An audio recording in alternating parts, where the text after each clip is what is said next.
ఇప్పుడు మీరు ఈ 3 months స్టడీస్ పైన ఫోకస్ చేసి తర్వాత 5 months ఇంట్రస్పెక్షన్ అన్నారు, కానీ ఎన్సీఆర్టీస్ కూడా సజెస్ట్ చేస్తారు. ఈ 3 months లో ఆ ఎన్సీఆర్టీస్ కంప్లీట్ చేసుకొని ఏఆర్బీస్ కంప్లీట్ చేసుకొని అదంతా ఎట్లా చదువుకోవచ్చు, దాన్ని వర్జింగ్ అనేది ఎట్లా చేసుకోవచ్చు ఇన్ఫర్మేషన్? అంటే ఇప్పుడు NCERT preparation, advanced reference books preparation, వాటిని ఇప్పటికే కంప్లీట్ చేశారా, ఇంతవరకు కంప్లీట్ చేయలేదా? ఇది బేసిక్ క్వశ్చన్. సరే, ఇప్పటికే కంప్లీట్ చేస్తే అదొక పద్ధతి, చేయకపోతే అదొక పద్ధతి. దాని గురించి ఇంకోసారి డిస్కస్ చేద్దాం. కానీ బేసిక్ పాయింట్ ఏంటంటే, ఎప్పుడూ కూడా సిచ్యుయేషన్ ని బట్టి మన యొక్క టైం టేబుల్ ఉండాలి.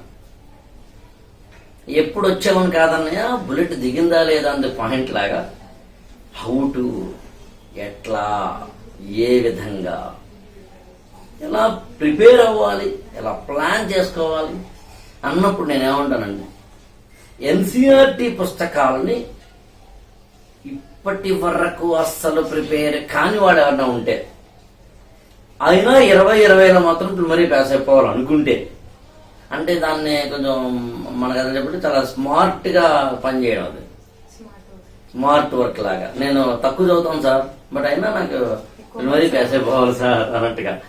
దానికి నేను యాక్చువల్గా నేను ప్రిపేర్ చేస్తున్న టైం టేబుల్లో ప్రధానమైనది యాక్చువల్ దీని దృష్టిలో పెట్టుకునే, ఇప్పటికే మన ఈ గురుకులంలో ఉన్న స్టూడెంట్స్, ఆల్రెడీ ఎగ్జిస్టింగ్ స్టూడెంట్స్ ఎవరైతే ఉన్నారో వాళ్ళు ఆల్రెడీ ఎన్సీఆర్టీలు ప్రిపేర్ అయి ఉంటారు. అసలు ఇంతవరకు ఎన్సీఆర్టీ కూడా చదవని వాళ్ళు, అడ్వాన్స్ రెఫరెన్స్ పుస్తకాలు కూడా చదవని వాళ్ళు ఎవరైనా ఉన్నా కూడా వాళ్ళు ప్రిలిమినరీ పాస్ అవ్వాలి యాక్చువల్ నా కోరిక. లేదా ఇంతవరకు ఆల్రెడీ ప్రిపేర్ అయిన వాడు సరిగ్గా ప్రిపేర్ కాకపోవచ్చు, రివిజన్ చేసి ఉండకపోవచ్చు, ఇప్పుడు మళ్ళీ రివిజన్ చేయాలి, మళ్ళీ అన్ని చదవాలన్నా కూడా కష్టమే కావచ్చు. అందులో వాళ్ళు కూడా ప్రిలిమినరీ పాస్ అవ్వడం ఎలాగన్నది నా యొక్క స్ట్రాటజీ. అలా అనుకున్నప్పుడు ఇప్పుడు అంటే దీన్ని మామూలుగా సైకాలజీలో రివర్స్ రీడింగ్ అని ఉంటుంది.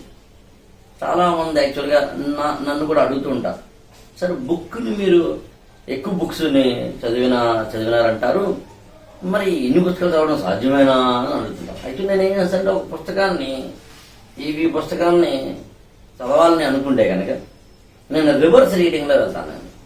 అంటే వెనక నుంచి ముందుకు వెళ్తాను. సరే, అదేంటి చెప్పడానికి మరి టైం సరిపోదు, ఇక్కడ కావాలంటే వేరే దాని వీడియో చేద్దాం. రివర్స్ రీడింగ్ అనే ఒక టెక్నిక్ ఏం చేస్తుంది ఒక వ్యక్తిని అంటే, త్వరగా ఆ పుస్తకం మీద అవగాహన కలిగేలా చేస్తుంది. అలా ఇప్పుడు రివర్స్ రీడింగ్ అనే ఒక సైకాలజికల్ రీడింగ్ టెక్నిక్ ని నేను ఈ 2020 ప్రిలిమినరీ ప్రిపేర్ అయ్యే వాళ్ళకి రివర్స్ ప్లానింగ్ అనే దాన్ని ప్లాన్ చేస్తున్నాను. రివర్స్ రీడింగ్ ని రివర్స్ ప్లాన్ చేస్తున్నాను. అంటే అర్థం ఏంటి, ఒక పుస్తకాన్ని అంటే ఎన్సీఆర్టీ నుంచి స్టే చేసుకుని చదవడము అనే దాన్ని రివర్స్ చేసి, ఒక ఎన్సీఆర్టీ కాకుండా పూర్తిగా అడ్వాన్స్డ్ రెఫరెన్స్ బుక్స్ తీసుకుని దాని నుంచి వెనక్కి వచ్చేలా చేస్తున్నాను. అంటే ఉదాహరణకి ఇది Laxmikanth Indian polity book. Laxmikanth Indian polity book ని లేదా ఇంటర్నేషనల్ లేదా ఇండియన్ ఎకానమీ రమేషింగ్ ని ఇది ఎన్సీఆర్టీలు చదివిన తర్వాత నిజానికి ఒక స్టూడెంట్ చదవాలి. నేనేం చేస్తానంటే ముందు చదివి అప్పుడు ఎన్సీఆర్టీ చదవాల్సిన అవసరం లేని ఒక విధంగా నిన్ను ఎలా ప్లాన్ చేయాలని చెప్పడమే ఈ గురుకులం నేను ఇవ్వబోతున్న ద పర్ఫెక్ట్ రివర్స్ ప్లానింగ్. అంటే ఇది కన్స్ట్రక్షన్ లో రివర్స్ శాండ్, రోబో శాండ్ ల పదాలు వాడుతుంటాం. సరే, రివర్స్ శాండ్ నదుల నుంచి తీసుకునేది రోబో శాండ్ అనే పదం వాడుతుంటాం. ఇవన్నీ కొత్త టెక్నిక్స్. యాక్చువల్గా నేను అందుకే చాలా మంది స్టూడెంట్స్ చెప్తాను, ఎంతసేపు చదివినా కూడా కొంతమంది ఎందుకు ఐఏఎస్ అవ్వట్లేదు, కొంతమంది వెంటనే ఎందుకు ఐఏఎస్ అవుతున్నారు అంటే ఇదే కారణం. స్ట్రాటజిక్ గా వెళ్తున్నారు, ప్లానింగ్ గా వెళ్తున్నారు, స్మార్ట్ గా వెళ్తున్నారు, స్కిల్ఫుల్ గా వెళ్తున్నారు. అవి బండగా వెళ్ళటం లేదు, ఏది పడితే చదవటం లేదు, ఎలా పడితే అలా చదవటం లేదు. ద ఓన్లీ థింగ్ ఏమంటానంటే, ఒక స్టూడెంట్ గా మాత్రం మీ రెస్పాన్సిబిలిటీ మాలాంటి వాళ్ళు ఎంతలా గొంతు చించుకొని ఎలా ప్రిపేర్ అవ్వాలో కూడా టైం టేబుల్ కూడా గీసిచ్చి, నేను లాస్ట్ టైం బహుశా ఆ ఓల్డ్ స్టూడెంట్స్ గుర్తుంటుంది, యాక్చువల్గా ఒక టైం టేబుల్ గీసిచ్చాను నేను. అంటే ఎప్పుడెప్పుడు ఏమేమి చదవాలి అనేది. ఇప్పుడు ఇది కూడా అక్టోబర్ 9th నుంచి కొత్త టైం టేబుల్ ఇస్తున్నాను. అక్టోబర్ 1 నుంచి టెక్నికల్ గా స్టార్ట్ చేస్తాం. అక్టోబర్ 9 నుంచి దానికి పూర్తి స్థాయిలో ఇంప్లిమెంటేషన్. నాకు ఎందుకు అలవాటు ఏంటంటే టైం టేబుల్ ఇచ్చేసి ఊరుకోను నేను, దాన్ని మళ్ళీ ఎక్స్ప్లెయిన్ చేస్తాను, దానికి మళ్ళీ ఇండక్షన్ క్లాసులు పెడతాను. ఏదో సినిమా ప్రీ రిలీజ్ ఫంక్షన్ అంటుంటాను చూడు, అట్లా అన్నది. మళ్ళీ అగైన్ నేను ఏం చేస్తానంటే అక్టోబర్ 1 నుంచి ఏమో ఒక అవగాహన తరగతులు పెట్టి, అక్టోబర్ 9 నుంచి ఏమో పూర్తి స్థాయిలో ఒక టైం టేబుల్ ఇచ్చేలాగనమాట. ఇది యాక్చువల్గా లాస్ట్ ఇయర్ ఇవ్వబడిన క్వశ్చన్ పేపర్.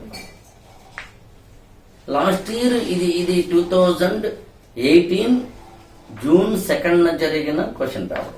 ఇది యూపీఎస్సీ సంబంధించి 2019 క్షమించండి, 2019 మొన్న జరిగిన ఎగ్జామినేషన్ సంబంధించి 2019 జూన్ 2 జరిగిన ఎగ్జామినేషన్ సంబంధించి.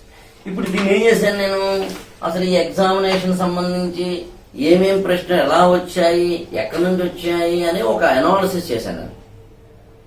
ఇప్పుడు అక్టోబర్ 1 నుంచి స్టార్ట్ చేయబోతున్న టైం టేబుల్ ఏదైతే ఉంటుందో, అవగాహన తరగతులు ఏవైతే ఉంటాయో 20-20 టార్గెట్ 20-20 ఏదైతే ఉందో, ఇది మనకి బేస్. లాస్ట్ ఇయర్ ఇలా ప్రిపేర్ అయితే ఇలా క్వశ్చన్స్ వస్తాయి, ఈసారి ఎలా ప్రిపేర్ అయితే ఎలాంటి క్వశ్చన్స్ వస్తాయని ముందే ఆలోచించడం, అలా ఆలోచించే విధంగా దీన్ని తయారు చేయడం, సింపుల్ లాజిక్. అందుకే టైం టేబుల్ మోస్ట్ ఇంపార్టెంట్ అవుతుంది ఇక్కడ. టైం టేబుల్ తో పాటు దాని ఇంప్లిమెంటేషన్ ఇంకా ఇంపార్టెంట్ అవుతుంది, స్ట్రాటజీ అండ్ ప్లానింగ్ ఇంకా ఇంపార్టెంట్ అవుతుంది.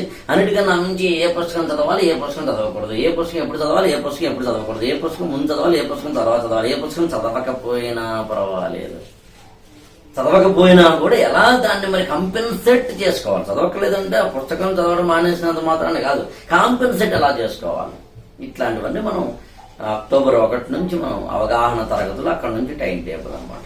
నెక్స్ట్